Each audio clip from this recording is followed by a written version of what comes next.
Hello viewers, welcome to the Editorial Analysis by Drishti IAS. In this section, we regularly take editorials from various newspapers and news portals for a better understanding of various issues happening in India and around the globe. In this section, we first try to link the editorial with our UPSC syllabus. Then we go analytical in order to understand some key points and at last some important concepts.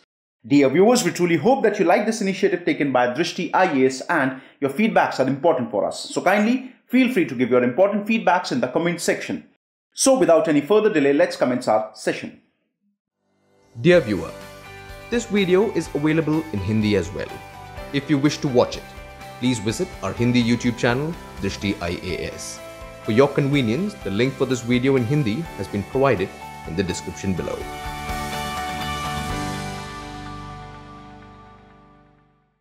Today's editorial is taken from the Economic Times, published on 25th of November 2020. The title of today's editorial is Clearing the Air with President-elect Joe Biden. If we try to link today's editorial with our UPSC syllabus, we can link it with GS Paper 2, which has segment that includes international relations, and also primarily with the segment that includes multilateral and bilateral groupings. The editorial can also be linked with GS Paper 3, which has sections that include environment, biodiversity, ecology, etc. Some key points from today's editorial. Climate change is big on America's President-elect Joe Biden's agenda of governance, of which clean energy, technology and expanding it to newer areas such as climate resilience is clearly on the cards. This was evident from first phone call between Prime Minister Narendra Modi and President-elect Joe Biden. See, Joe Biden has been very vocal about what exactly his initiatives will be if he was chosen as the President of the United States. Now, we all know that he has been elected as the next President of the United States. So definitely all the promises, all the statements Joe Biden has issued before during the election rallies, they will definitely come into action. Initiatives such as Biden has been very vocal about our $2 trillion clean energy investment. Also, Biden has set a goal of climate neutrality by 2050. Joe Biden has repeatedly said that the day he will take oath as the next President of the United States, America shall become a part of the Paris Agreement 2015 once again. Recently, when there was a first telephonic conversation between our Indian Prime Minister, Mr. Narendra Modi and Joe Biden, there were three matters primarily discussed, and out of them, climate change, the issues related to climate was also a very important topic. Now, if we speak about the present scenario, over the last 4 years, India's commitment to climate action has deepened. The enhanced renewable energy target of 450 gigawatt by 2030 and the International Solar Alliance attest to this. See, if we speak about India's actions and India's initiatives, India has done a tremendous amount of work in this field, especially in the last 4 years. Now, if we speak about this, I shall take some of the ideas, some of the initiatives which have been taken by the Indian government, and we are working towards achieving our goal in a very positive manner, in a very right direction. Now, if I speak about the issue of climate change, now we have to analyze what exactly are the causes of climate change. If we speak about the causes, they can be both natural as well as anthropogenic.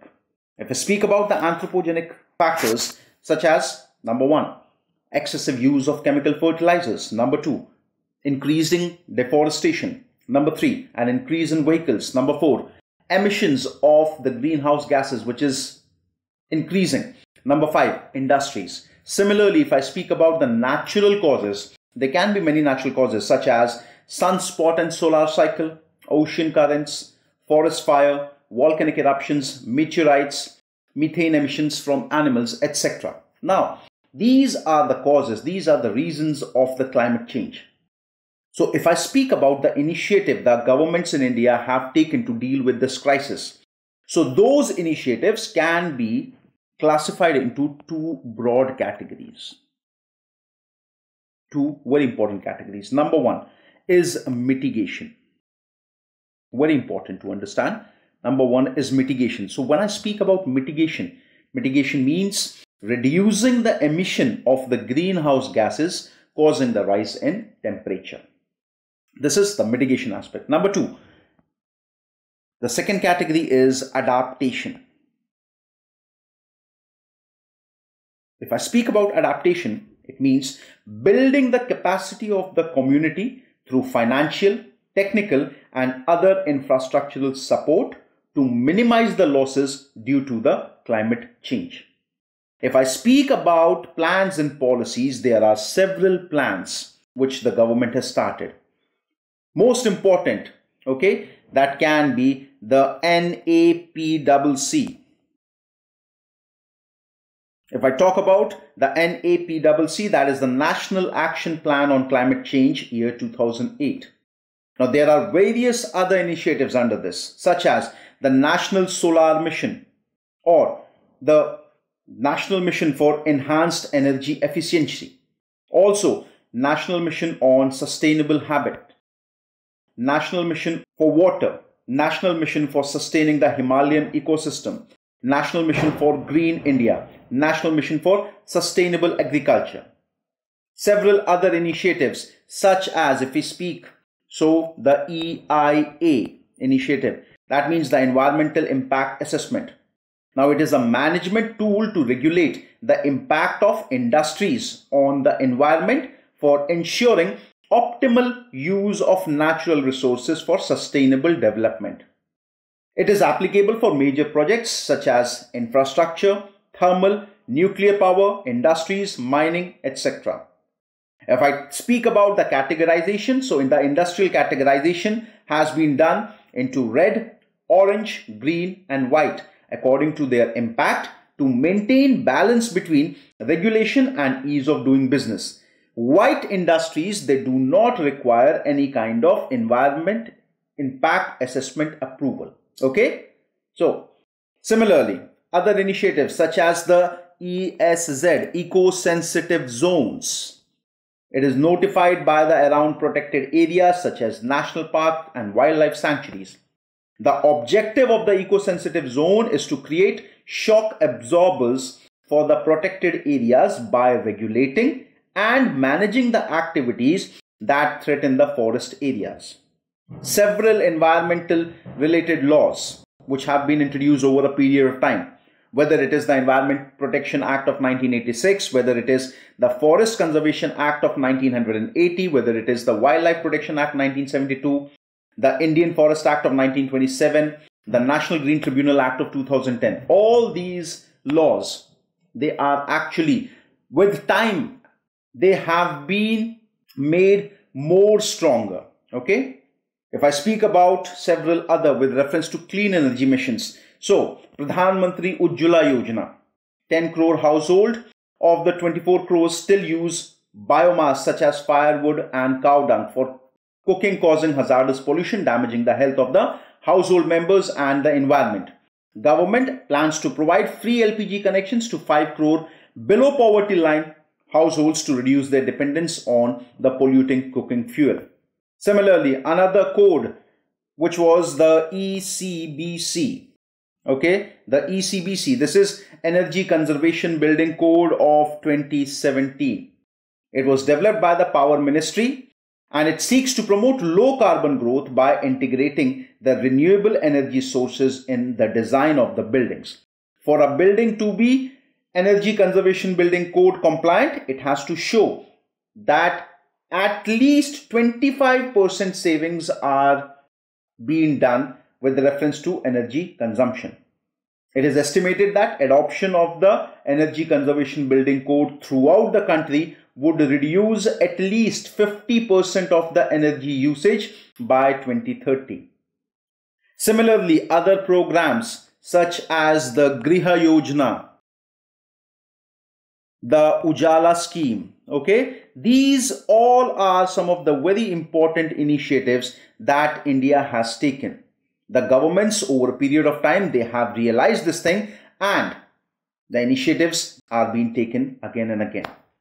Also, the government is providing incentives to MSMEs to adopt energy efficient manufacturing.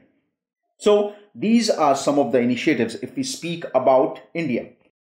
Also, if we speak about the International Solar Alliance, alliance made between India and France, and it aims that India will be achieving a target of producing 175 gigawatts of renewable energy by 2022. And India is working in a very right direction with this reference. Now, given India's development deficits, actualizing its ambition will require greater collaboration with partners like the United States, leveraging India's ambitious clean energy plans and the $2 trillion clean energy investment that the incoming American president announced as candidate. See, we have to see the situation that India needs support from international community as well. And India is actually bound to make all these things happen in a right direction. So support from a partner like United States of America will be a great deal. Also, like I told you, the American president, the elected American president, Joe Biden, when he was in the election rallies, he regularly made this claim that once he comes to power, a $2 trillion clean energy investment shall be made by the United States of America. Now, also, if we speak about this $2 trillion investment, the reason why this statement has been given by Joe Biden is, and according to Joe Biden, this $2 trillion investment will actually in the field of clean energy and to stop all climate damaging emissions from US power plants by 2035. Also, a boost for electric vehicles and energy efficient housing will be given under this particular investment. Now, if we speak about the partnership between the two countries, India and United States, it should deepen and scale up. The development and research partnership must focus on new and emerging technology as well. Both the countries should come together, both the countries should work and also focus on coming up with new technology to fight against this menace of climate change. India can be a research partner but also a partner for demonstration of technology at scale. Clean and renewable energy must form the core of the energy partnership. The idea has to be the partnership. Energy partnership should and only focus upon the clean and renewable energy. The realities of India's energy profile, with coal continuing as the dominant near-term energy source and Biden's goal of climate neutrality by 2050, make carbon capture, utilization and storage, clean coal technologies and bioenergy vital parts of this partnership. Right now, if we speak about India, with reference to energy production, coal is the fuel which has been used. India has to lower it down. Also, Joe Biden has stated that our goal of climate neutrality will be achieved by 2050. The future ahead? Both India and the United States are playing game of catch-up, making the two natural allies in climate action.